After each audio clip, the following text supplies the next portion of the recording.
Thank you, sana supportahan niyo po ako. So, mag-aaral na pala ako. So, ito nga pala yung pencil case ko. So, kulang tayo ng ruler.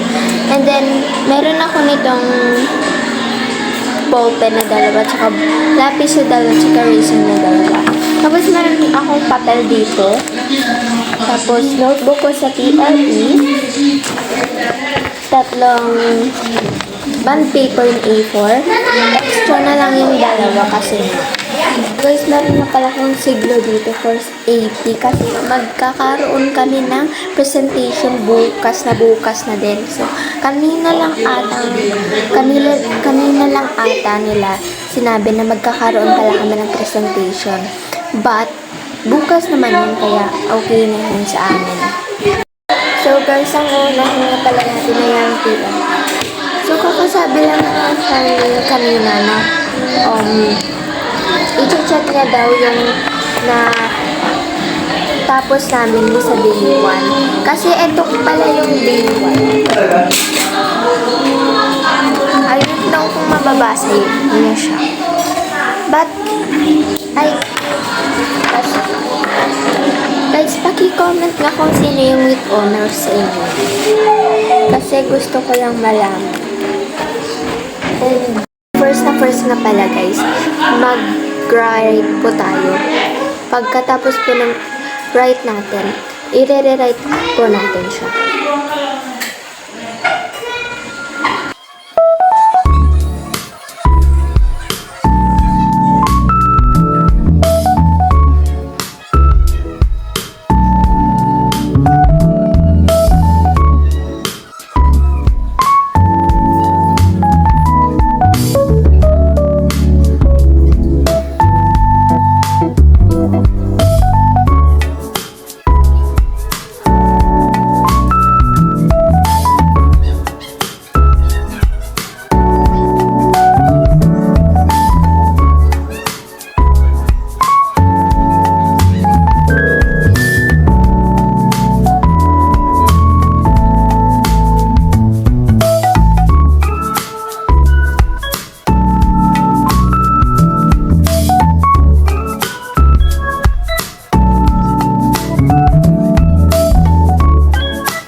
So guys, tapos ko na nga pala yung day 1 ko. And yung susunod naman natin ay yung day 2. Ito nga palang assignment ko guys ay ito yung mga hospitality tourism spot ganun. So ako, pinili ko yung Zambales kasi yun ako pumupunta minsan. So, ang 7 o'clock AM ko ay depart from Abra to Zambales. Tapos, ang oras na mag-arrive ako doon sa Zambales ay 2 o'clock PM. Tapos, i-check ko yung chosen accommodation ko. Yung chosen accommodation ko ay hotel. So, ipupunta ko doon sa my features of tourism. Tapos, 4 o'clock PM ko naman guys, ay mag-explore ako sa Zambales sa mga public market and sample local delicacies. Like for example, Zambales Super Mall. O kaya Zambales SM. So, di ko kasi alam kung may... Kasi ang pagkakalam kasi may Subic lang yung may SM dun sa may Zambales. But I don't think so. So, yung 6 o'clock PM naman, pupunta ako sa may hotel na naman. So, Zambales SM to hotel. So, magta-taxi ako. 7 o'clock PM, dinner na yan sa Jollibee. So, next na yun is day 2, I think. So, mag-ride na tayo ng day 2.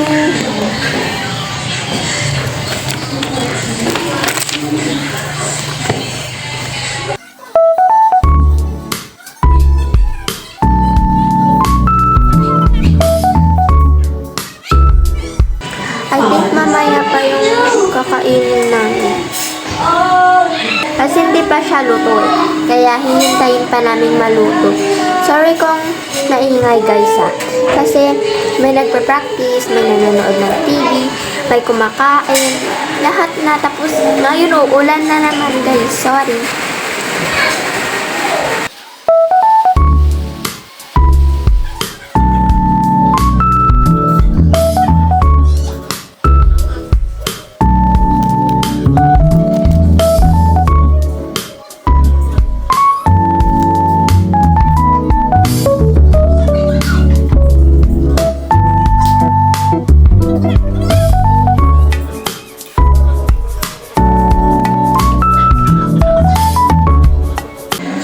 So, ikakat ko muna tong video kasi medyo mahaba yung pagsusulat ko. So, see you mamaya.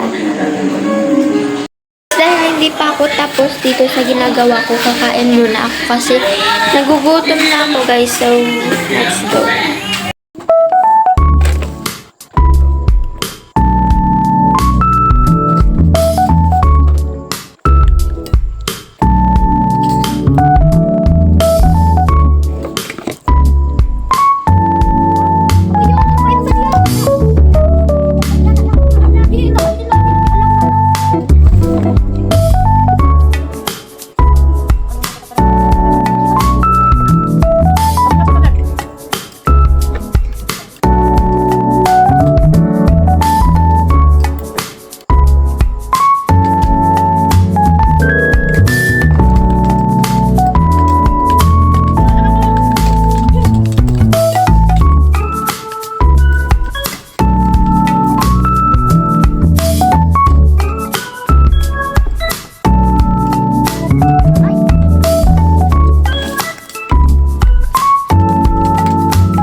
Tapos na tayong kumain, mabalik na tayo dito sa ating ating ano ba itong tawag? Assignment.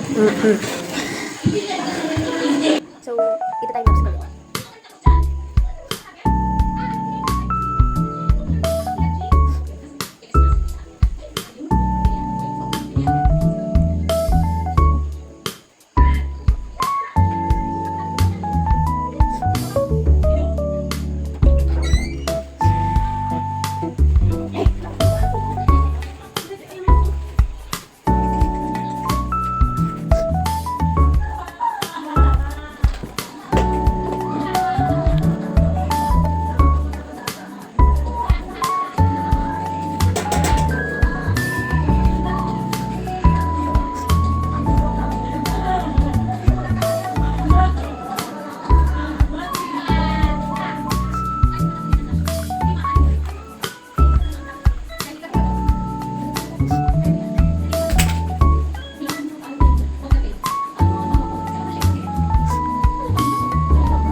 So guys, tapos na natin ulit yung day 2. So, day 3 na naman tayo.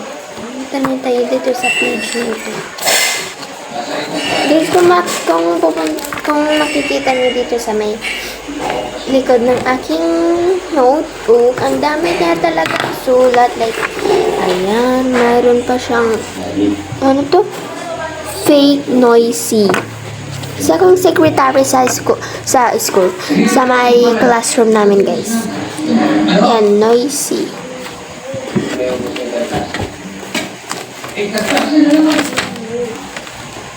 Noisy ulit. Tapos, noisy na naman doon. And then, dito, naglalaturing ako. Sabi ko dyan, sometimes, ano to? Sabi ko kasi dyan, sometimes when I say basta may kami. Nakita ko lang dun sa my TikTok and gusto ko siyang isulat with cursive. Kasi hindi siya cursive yung nakita ko sa my TikTok. Like, normal lang, nasulat, ganun. So, day 3 na tayo. Malapit na po tayong matapos. Kakat ko muna, guys. Tapos na po tayo sa may TLE natin. And, I mean, hindi pa naman tayo tapos kasi mag-write pa ako. So, wala po akong marker, tsaka ruler, kaya maghihirap muna tayo. So, kunin natin at guys, so meron na tayong marker. And wala tayong ruler, so ito na lang. Diba? Guys, so eto na siya. So, nagbi-video na lang ako pag tapos na siya. Kasi medyo mahaba na eh. Medyo mahaba na siya. So, nagbi-video na lang ako kung tapos na siya. Bye! So guys, ito na nga pala nagtatapos ang aking video at bukas na lang kasi may part 2 ito dahil medyo mahaba na. Bye!